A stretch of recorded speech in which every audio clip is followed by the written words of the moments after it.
நடைபெறக்கூடிய இந்த மஹல்லா ஜமாத் ஒருங்கிணைப்பு மாநில மாநாட்டில் கலந்து கொண்டு உங்கள் அனைவரையும் ஒரு சேர சந்தித்து உங்களிடத்தில் உரையாற்றக்கூடிய வாய்ப்பை பெற்றமைக்கு நான் பெரிதும் மகிழ்ச்சி அடைகிறேன், பெருமைப்படுகிறேன், பூரிப்படைகிறேன். புலங்கார்ந்த உணர்வோடு இங்கே நான் நின்று கொண்டிருக்கிறேன். நேற்று முன்தினம்தான் இதே தஞ்சை மண்டலத்திற்கு வெல்லும் தமிழ் பெண்கள் மாநாட்டுக்காக வந்தேன். இன்னைக்கு இந்த மாநாட்டுக்கு, உங்கள் மாநாட்டுக்கு, மன்னிக்குவன் நம்ம மாநாட்டுக்கு வர வச்சிருக்கிறார் நம்முடைய தகைசால் தமிழர் பேராசிரியர் ஐயா காதிர் மொய்தீன் அவர்கள். அவர் எப்போ அழைச்சாலும் நான் வந்துடுவேன். இது வரைக்கும் நான் மறுத்ததில்லை. அவர் ஒவ்வொரு முறையும் இந்த சமுதாயத்தை சார்ந்த ஏதேனும் நிகழ்ச்சிக்கு, விழாவுக்கு, மாநாட்டுக்கு என்னிடத்தில் வந்து தேதி கேட்க வருவார். நீங்கள் ஏன் இவ்வளவு தூரம் வர வேண்டும்? தொலைபேசிகளை அழைத்து உத்தரவிட்டால் நான் வந்து விடுவேனே என்று நான் சொல்வது உண்டு. இல்லை இல்லை, நான் நேரடியாக வந்து கேட்க வேண்டும் என்பதற்காகத்தான் வந்திருக்கிறேன். ஒரு 5-6 தேதியை குறிப்பிட்டு சொல்லுவார். நான் உடனே சொல்வது உண்டு, எந்த தேதி என்று சொல்லுங்கள், இந்த சாய்ஸ் எல்லாம் கொடுக்காதீங்க என்று நான் அவரிடத்தில் உரிமையோடு அதை உறுதி செய்து அதற்கு பிறகு இந்த நிகழ்ச்சிக்கு நான் வந்திருக்கிறேன். இந்த பயணங்களால் ஏற்படுகிற அலைச்சலை விட நீங்கள் தரக்கூடிய அன்புதான் எனக்கு மிகப்பெரிய மகிழ்ச்சியை, ஊக்கத்தை, உற்சாகத்தை ஊட்டி கொண்டிருக்கிறது. நம்முடைய பேராசிரியர்களுடைய அழைப்பை கட்டளையா ஏற்றுக்கொண்டு இங்கே நான் வந்திருக்கிறேன். பள்ளிவாசல்களை மையமாக வச்சு சமூக உதவிகள், சேவைகள், சீர்திருத்தங்கள் செய்கிற சமூக பணியாற்றக்கூடிய அமைப்புகளாக இருக்கிற மஹல்லா ஜமாத் அமைப்புகள் இஸ்லாமிய பண்பாட்டில் மிக மிக முக்கியமானது, அடிப்படையானது. வழிகாட்டு தலங்கள் என்பவை தொழுகைகளுக்கான இடங்களாக மட்டுமில்லாமல் சமூக ஒற்றுமை, சமூக வளர்ச்சி, கல்வி ஆகியவற்றோடு தொடர்புடையதுன்னு மெய்ப்பிச்சுட்டு வரீங்க. அந்த வகையில் முன்மாதிரி மஹல்லா ஜமாத் விருதுகளை பெற்றுள்ள 30 பள்ளிவாசல் பொறுப்பாளர்கள் அனைவரையும் நான் மனதார பாராட்டுகிறேன், வாழ்த்துகிறேன். திராவிட முன்னேற்ற கழகத்தை பொறுத்த வரைக்கும் நாங்கள் எப்பவும் உங்களோட இருக்கிறவங்க. உள்ளத்தால் உணர்வால் உடன்பிறப்புகள் நாம். இது இன்று நேற்று ஏற்பட்ட உணர்வல்ல, காலங்காலமாக தொடரக்கூடிய நட்பு. பேரறிஞர் அண்ணா அவர்களையும் தலைவர் கலைஞர் அவர்களையும் இணைக்க பாலமாக இருந்ததே திருவாரூரில் நடந்த மிலாது நபி விழாதான். தமிழ்நாட்டின் வரலாற்றை புரட்டி போட்ட 1967 தேர்தலில்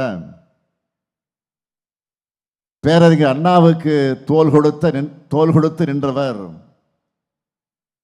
கண்ணியத்திற்குரிய காயிதே மில்லத் அவர்கள். தலைவர் கலைஞர் அவர்களுடைய வாழ்க்கையில் அசன் அப்துல் காதர், கருணை ஜமால், கவிஞர் காமு ஷெரீப், இசைமுரசு நாகூர் அனிபா, அண்ணன் சாதிக் பாட்ஷா, ரஹ்மான் கான் போன்ற ஏராளமான இஸ்லாமிய பெருமக்கள் உற்ற தோழர்களாக உடனிருந்தாங்க. இஸ்லாமிய மக்களுக்காக தலைவர் கலைஞர் அவர்கள் செய்திருக்கக்கூடிய நன்மைகளை, சாதனைகளை, அதில் முக்கியமான சிலவற்றை மட்டும் தலைப்புச் செய்திகளாக சொல்ல வேண்டும் என்று சொன்னால், முதல் முறை ஆட்சிக்கு வந்ததுமே மிலாது நபிக்கு அரசு விடுமுறைன்னு அறிவித்தார். அதிமுக அரசு அதை ரத்து செஞ்சாலும் மீண்டும் ஆட்சிக்கு வந்து அரசாணை வெளியிட்டு விடுமுறை வழங்கினார் தலைவர் கலைஞர் அவர்கள். உருது பேசும் முஸ்லிம்களை பிற்படுத்தோர் பட்டியலில் சேர்த்தார். காயிதே மில்லத் மணிமண்டபம் கட்ட நிதி ஒதுக்கி இடம் ஒதுக்கினார். பிற்படுத்தப்பட்ட இடஒதுக்கீட்டில் இஸ்லாமியர்களுக்கு 3.5 3.5 விழுக்காடு உள் ஒதுக்கீடு. காயிதே மில்லத் மகளிர் கல்லூரி, காயிதே மில்லத் ஆண்கள் கல்லூரிக்கு இடம்னு கூடிய திட்டங்களில் சில முத்தாய்ப்பான சிலவற்றை மட்டும் நான் சொல்ல விரும்புகிறேன். ஹஜ் புனித பயணத்தை மேற்கொள்ளக்கூடிய இஸ்லாமியர்களுக்காக தமிழ்நாடு ஹஜ் இல்லம் கட்ட அடிக்கல் நாட்டியிருக்கிறோம். 2024 ஆண்டு முதல் தமிழ்நாடு மாநில ஹஜ் குழுவுக்கு ஆண்டு நிர்வாக மானியம் 80 லட்சம் ரூபாயாக உயர்த்தி இருக்கிறோம். கடந்த 4 ஆண்டுகளில் 24 கோடி 56 லட்சம் ரூபாய் மானியமாக வழங்கி தமிழ்நாட்டிலிருந்து 11,364 ஹஜ் பயணிகள் புனித பயணம் மேற்கொண்டிருக்காங்க. தமிழ்நாடு சிறுபான்மையினர் பொருளாதார மேம்பாட்டுக் கழகத்தின் மூலமாக 31,625 பயனாளிகளுக்கு 207 கோடி ரூபாயில் கடன்கள் வழங்கப்பட்டிருக்கு. ஒன்றிய அரசு சிறுபான்மையின மாணவ மாணவியருக்கு வழங்கி வந்த கல்வி உதவித்தொகையை ஸ்டாப் பண்ணிடுச்சு, நிறுத்திடுச்சு. அதனால் இந்த ஆண்டு 1 முதல் 8ஆம் வகுப்பு வரை அரசு மற்றும் அரசு உதவி பெறக்கூடிய பள்ளிகளில் படிக்கிற 1,01,159 முஸ்லிம் மாணவிகளுக்கு 1000 ரூபாய் கல்வி உதவித்தொகை தமிழ்நாடு அரசே வழங்கியிருக்கிறது. தொன்மையான பள்ளிவாசல்கள் மற்றும் தர்காக்களை புனரமைக்கக்கூடிய பணிகளுக்காக இதுவரைக்கும் 10 கோடி ரூபாய் நிதி ஒதுக்கீடு செய்யப்பட்டு 10 தர்காக்கள் இன்றைக்கு மேம்படுத்தப்பட்டிருக்கு. இப்படி இஸ்லாமிய பெருமக்களுடைய வாழ்க்கை சூழலை, பொருளாதார நிலையை மேம்படுத்துவதற்காக நம்ம திராவிட மாடல் அரசு நாள்தோறும் சிந்திச்சு செயல்பட்டு வருது. நம்முடைய பேராசிரியர் இங்கே பெருமையோடு குறிப்பிட்டு சொன்னார், கேட்காமலேயே திட்டங்களை வாரி வழங்குறது தான் திராவிட மாடல். இப்போ இந்த மாநாட்டில் தீர்மானங்களை நிறைவேற்றியிருக்கீங்க. நான் இந்த மாநாட்டுக்கு வருவதற்கு முன்பே நேற்றைக்கு இந்த மாநாட்டு தீர்மானங்களை மணிச்சுடர் பத்திரிகையில் படிச்சுட்டு தான் இந்த மேடைக்கு வந்திருக்கிறேன்.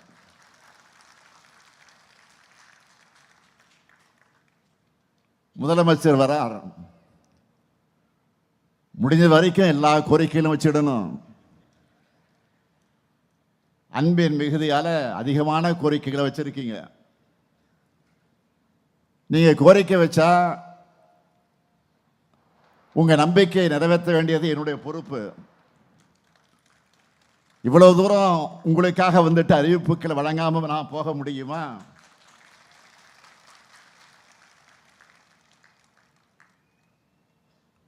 அது ஆயிரக்கணக்கானரை இங்க கூட்டி வச்சு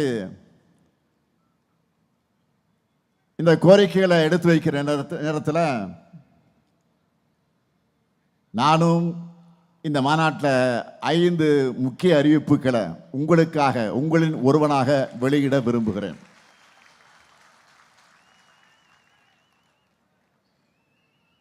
முதலாவது அறிவிப்பு, தமிழ்நாடு வக்ஃப் வாரியத்தில் பதிவு பெற்றுள்ள 1537 உலமாக்களுக்கு 3000 ரூபாய் ஓய்வூதியமும் 44 உறுப்பினர்களுக்கு குடும்ப ஓய்வூதியம் 1500 ரூபாயும் இப்போ வழங்கப்படுது. இனி 5000 ரூபாய் ஓய்வூதியமாக 2500 ரூபாய் குடும்ப ஓய்வூதியமாக உயர்த்தி வழங்கப்படும். இரண்டாவது அறிவிப்பு, உலமாக்கள் நல வாரியத்தில் 15060 உலமாக்கள் இருக்காங்க. முதற்கட்டமாக இதில் 1000 உலமாக்களுக்கு இருசக்கர வாகனம் வாங்குறதுக்கான அரசு மானிய தொகை 25,000 ரூபாயிலிருந்து 50,000 ரூபாயாக உயர்த்தி வழங்கப்படும். மூன்றாவது அறிவிப்பு, ஏற்கனவே சென்னை மற்றும் மதுரையில் சென்னை மற்றும் மதுரையில் வக்ஃப் தீர்ப்பாயம் செயல்பட்டு வரக்கூடிய நிலையில் கோயம்புத்தூர் மாவட்டத்தில் கூடுதலாக ஒரு வக்ஃப் தீர்ப்பாயம் அமைக்கப்படும். நான்காவது அறிவிப்பு, கல்லறை தோட்டம் மற்றும் கபரிஸ்தான்கள் இல்லாத இடங்களில் மாநகராட்சிகளால் அரசு நிலம் தேர்வு செய்யப்பட்டு அவை அமைக்கப்படும். ஐந்தாவது அறிவிப்பு, அரசு உயர்நிலை மற்றும் மேல்நிலை பள்ளிகள் இருக்கக்கூடிய 10 உருது மொழி ஆசிரியர் காலி பணியிடங்கள் நிரப்பப்படும். இந்த அறிவிப்புகள் எல்லாம் மகிழ்ச்சி தானே? அண்ணன் உங்களை தான் கேட்குறேன், மகிழ்ச்சி தானே? மகிழ்ச்சி. மீதி இருக்கும் கோரிக்கைகளும் படிப்படியாக ஆனால் உறுதியாக நிறைவேற்றப்படும். அதே போல நம்ம திராவிட மாடல் அரசோட நலத்திட்டங்களையும் பாராட்டி மீண்டும் மீண்டும் திராவிட மாடல் அரசு தான் தொடரணும்னு நம்பிக்கையோட நீங்க போட்ட தீர்மானங்களுக்கும் நான் இங்கே நன்றி சொல்ல விரும்புகிறேன். உங்க நம்பிக்கையை நிச்சயமா உறுதியா இந்த முத்துவேல் கருணாநிதி ஸ்டாலின் காப்பாற்றுவான் என்ற நம்பிக்கையை நான் இங்கே வழங்கிட விரும்புகிறேன். இந்த தீர்மானத்தை ஒவ்வொரு சிறுபான்மை சமூகத்தவரும் பரப்புரை செஞ்சா தங்களுடைய உள்ளத்தில் ஏற்றுக்கிட்டு இருக்கக்கூடிய இந்த மீண்டும் இந்த திமுகவுடைய ஆட்சி உறுதியாக உருவாகும். இன்னைக்கு நாடு எப்படிப்பட்ட சூழல் இருக்குதுன்னு நான் அதிகம் உங்களுக்கு விளக்க வேண்டிய அவசியம் இல்லை. அதில் இஸ்லாமிய மக்களான நீங்க எப்படிப்பட்ட அச்சுறுத்தலை எதிர்கொள்றீங்கன்னு உலகத்துக்கே தெரியும். இப்படிப்பட்ட நிலையில நான் உறுதியோடு சொல்றேன், இஸ்லாமியர்களுக்கு பாதுகாப்பான மாநிலமாக இன்றைக்கு இருக்கக்கூடிய ஒரே மாநிலம் தமிழ்நாடு தான். அதுக்கு காரணம் திராவிட முன்னேற்ற கழகம். திமுக தான் சிறுபான்மையின மக்களை காக்கக்கூடிய காவல் அரண். அதனாலதான் உங்க உணவு அரசியல், கும்பல் வன்முறை போன்றவை இன்றைக்கு தலையெடுக்காம இருக்கு. இந்த அமைதி சூழல் சிலருடைய கண்களை உறுத்துது. தமிழ்நாட்டில் எப்படியாவது குழப்பம் ஏற்படுத்தலாமான்னு அவங்க போடுற ராஜதந்திரங்கள் எல்லாம் வீணாகிட்டு இருக்கு. அதனால தங்களுக்கு ஏற்ற அடிமைகளாக இருக்கிறாங்களே இடி, சிபிஐ, ஐடி இது போன்ற அமைப்புகளை வச்சு மிரட்டி தங்களுக்கான கூட்டணியா உருவாக்கி மேடையை ஏறி இருக்காங்க. இன்னைக்கு அதுலேயும் துரோகங்களுக்கான அர்த்தமா அகராதைகளில் இடம் பிடிச்சிருக்கக்கூடிய 10 தோல்வி பழனிசாமி முஸ்லிம்களுக்கு எதிரான தன்னுடைய பயணத்தை தொடர்ந்துகிட்டு இருக்கார். அவர் பழனிசாமியுடைய துரோகங்களை நாம் எண்ணி பார்த்தா சீன பெருஞ்சுவரை போல நீளமானது. அவருக்கு தெரிஞ்சதெல்லாம் ரெண்டே ரெண்டு தான். ஒன்று காலில் விழுறது, இன்னொன்று கால்கள் வாரி விடுறது. அப்படிப்பட்டவர் முஸ்லிம் மக்களுக்கு எதிராக செஞ்ச துரோகங்கள் எல்லாம் சொல்லணும்னா அந்த பட்டியலும் ரொம்ப பெருசு. 2019 குடியுரிமை சட்டம் நிறைவேற அதிமுக அந்த மசோதாவை ஆதரிச்சது. உறுதியா சொல்றேன், உங்களுக்கு நல்லா ஞாபகம் இருக்கு நினைக்கிறேன், அதிமுகவோட ஆதரவு இல்லைன்னா அந்த மசோதா மாநிலங்களில் தோல்வி அடைஞ்சிருக்கும். ஆனா பழனிசாமி அவர்கள் அந்த சட்டத்தால யார் பாதிக்கப்பட்டாங்கன்னு பாஜகவுக்கு ஆதரவா அதிமேதாவைத்தனமா சட்டமன்றத்தில் பேசினாரு. அவை குறிப்பில் இடம்பெற்றிருக்கு, மறுக்க முடியாது. 2020 அந்த சட்டத்துக்கு எதிராக வண்ணாரப்பேட்டையில் முஸ்லிம் மக்கள் போராடினப்போ தடியடி நடத்தினார்.